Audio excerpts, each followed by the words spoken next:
میرا نام کوشچن زبیر میرے ہے دو جی۔ سوال ہیں آپ سے سر. یہ میرا آپ سے پوچھنا سوال چاہتا یہ ہوں. ہے کہ میرا سوال یہ آج پوچھنے کا دن ہے. آپ کے سوال ہمارے جوابات تو پوچھیں. سر جی میرا سوال یہ ہے کہ جو فیصل وارڈا کے خلاف جو ناصر درانی صاحب کی جو سوشل میڈیا پہ رپورٹس آئی ہیں، جو اثاثے ہیں ان کے ڈکلیریشن بھی نہیں ہے، ٹیکس بھی نہیں ہے، تو اس پہ تو کوئی میڈیا والا بات ہی بھی نہیں کر رہا، نہ نیب والے کچھ بات کریں، خاموش بیٹھے ہوئے ہیں. تو فیصل وارڈا صاحب جو اب آتے تھے جو ٹاک شو میں، تو خود دوسروں کو کہتے تھے یار یہ چور ہیں، یہ کچھ ہے، تو اپنے بارے میں اب وہ چھپ کے بیٹھے ہیں، میڈیا پہ بھی نہیں آ رہے. تو آپ کے اس بارے میں کیا خیال ہے سر؟ نہیں، وہ آ جائیں گے باہر، ان کو کوئی مسئلہ نہیں ہے. ان کے جاننے والے ہر جگہ پہ بیٹھے ہوئے ہیں، ان کو بچانے والے بیٹھے ہوئے ہیں. بہترین طریقہ ہے کہ جب آپ کے الماریوں کے اندر بہت زیادہ چور ہونا تو آپ پاکستان کا جھنڈا بہت اونچا اٹھا لیں اور بڑھ بڑھ کے باتیں کریں. اور اگر اسکیلٹنز بہت ہی زیادہ چھپتے نہیں ہیں تو پھر دوسروں کے اوپر الزام تراشی کریں. یہ ایک وتیرہ ہے.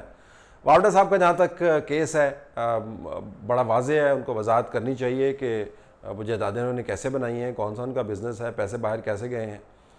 لیکن ان کو کوئی ڈر خوف نہیں ہے.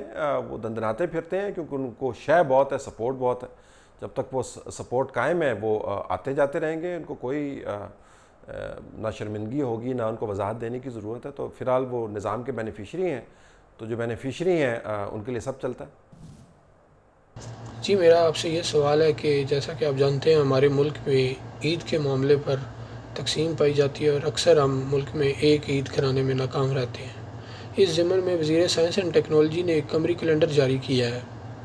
آپ کیا سمجھتے ہیں کہ یہ قمری کیلنڈر ملک میں ایک عید کرانے میں کامیاب ہو پائے گا؟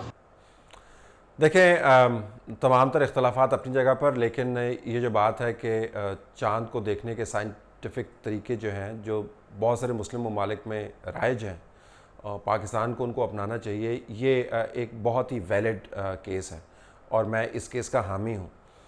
اس سے مراد یہ نہیں ہے کہ شرعاً جو گواہیاں ہم لیتے ہیں، جو طریقہ کار ہم نے اپنائے ہو اس کو ڈسکارڈ کر دیں. لیکن اس طریقہ کار کو بچانے کے لیے یا اس کے اندر تبدیلی نہ لانے کے لیے جو تگدو کی جا رہی ہے میری سمجھ سے بالا ہے.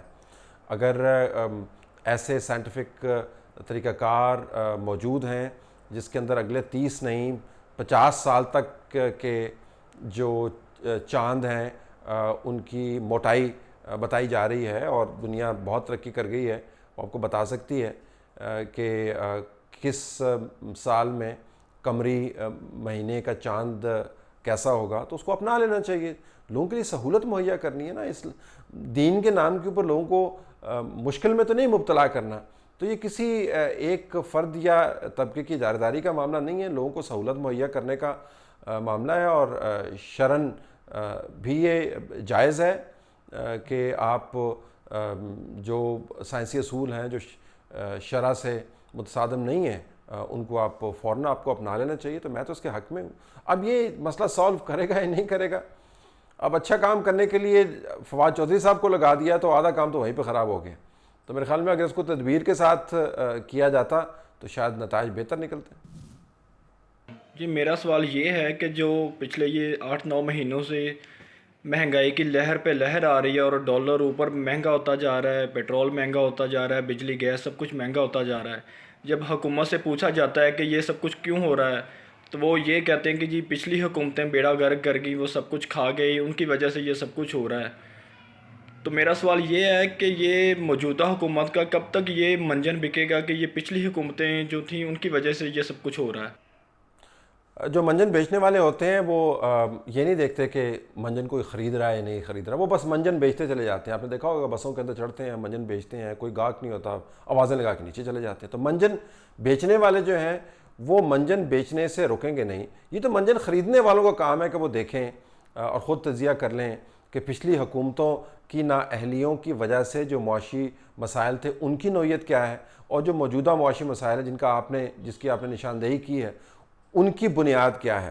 اب یہ بڑا واضح ہو گیا کہ اس وقت جو مہنگائی ہے اور اس وقت روپے اور ڈالر کے اندر جو تناسب ہے جو ابھی بھی پچھلی حکومتوں کی نسبت بہت زیادہ ہے، اگرچہ اب ڈالر سٹیبلائز ہو گیا ہے مارکیٹ میں، پھر بھی اس کی فلکچویشن اتنی ہوتی ہے کہ فرینکلی آپ آرڈر بک نہیں کر سکتے. مثلا اگر میں نے کوئی چیز منگوائی ہے اور مڈل مین جو ہے وہ مجھے امپورٹ کر کے دے رہا ہے، کوئی فیکٹری کا مال ہے جس کے ذریعے میں فوڈ پروسیس کرتا ہوں فار انسٹنس، اور مجھے ہر ہفتے اس کی سپلائی لینی ہوتی ہے، تو میں صبح اس کو شام کو بک کرتا ہوں $1 کے ریٹ کے اوپر، اگلے دن ڈالر کا ریٹ جو ہے $1.5 اوپر ہوا ہوتا ہے، اور میں مارکیٹ کے اندر جاتا ہوں، مارکیٹ کے اندر ڈالر اویلیبل نہیں ہوتا. تو یہ جو کامرس ہے اور ٹریڈ ہے اس سے بری طریقے سے بھی متاثر ہو رہی. گرانی جو ہے وہ ان کی وجہ سے ہے. بجلی کے بل انہوں نے بڑھائے ہیں، گیس کے بل انہوں نے بڑھائے ہیں. اکانومی کے جو کنٹریکٹ کرنے کی فلاسفی ہے کہ کنٹریکٹ کریں گے لوگ زیادہ سیونگز کی طرف مائل ہوں گے، انفلیشن کم ہوگی، وہ ان کی فلاسفی ہے. تو 9 مہینے سے ان کی فلاسفی کی وجہ سے یہ دگردوں صورتحال پیدا ہوئی ہے.